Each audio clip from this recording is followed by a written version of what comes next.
Hivi ulishawahi kujiuliza kwa nini katika maisha yako uliwahi kukutana na taa ya balbu yenye mwanga mweupe, mwekundu, bluu, kijani na kadhalika, lakini hukuwahi kukutana na taa yenye mwanga mweusi?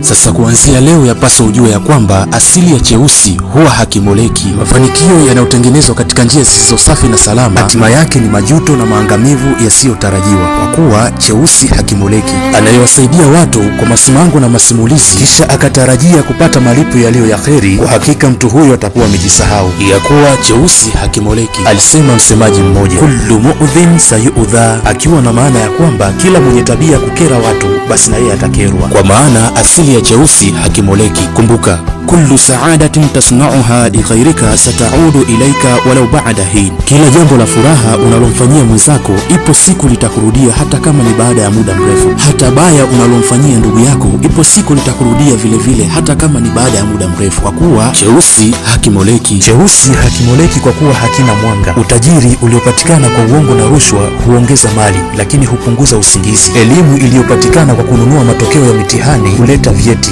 lakini sio ujuzi na maarifa, kuwa cheusi hakimoleki. Usemi huu wa cheusi hakimoleki umenitafakarisha sana, maana nishawahi kuona gari ya kila aina ya rangi, lakini sijawahi kuona tairi za gari zenye rangi tofauti na nyeusi. Hivi au ndo maana gari hupata ajali sana? Ama kweli cheusi hakimoleki. Cheusi hakimoleki kwa kuwa hakina mwanga. Waswahili walisema akili ni nywele, kila mtu ana zake. Hivi ulishawahi kufikiria kama akili ni nywele, kwa nini kijana kapewa nywele nyeusi hali ya kuwa mzee kapewa nywele nyeupe? Kwa kuwa kijana hana akili ya busara na hekima ya kuyapambanua mambo katika hali ya usawa. Wakati huo huo mzee kapewa nywele nyeupe kwa kuwa ana uwezo wa kuyapambanua mambo na kuyahukumu katika hali ya busara na hekima. Na ndiyo maana tunasema cheusi hakimoleki. Jitihada ya fikra aliyojitahidi kijana kuwa nayo leo ni sehemu ya tamaduni na mazoea ya maisha kila siku ya mzee. Na cheusi hakimoleki. Cheusi hakimoleki kwa kuwa hakina mwanga. Ukiona unaumia kwa mafanikio ya mwenzako, basi jua kwamba umejipamba na maradhi ya husuda yatakayokutafuna mwenyewe katika moyo wako, kwani mshahara wa madhambi ni umauti. Ya kupasa ukumbuke tu ya kuwa cheusi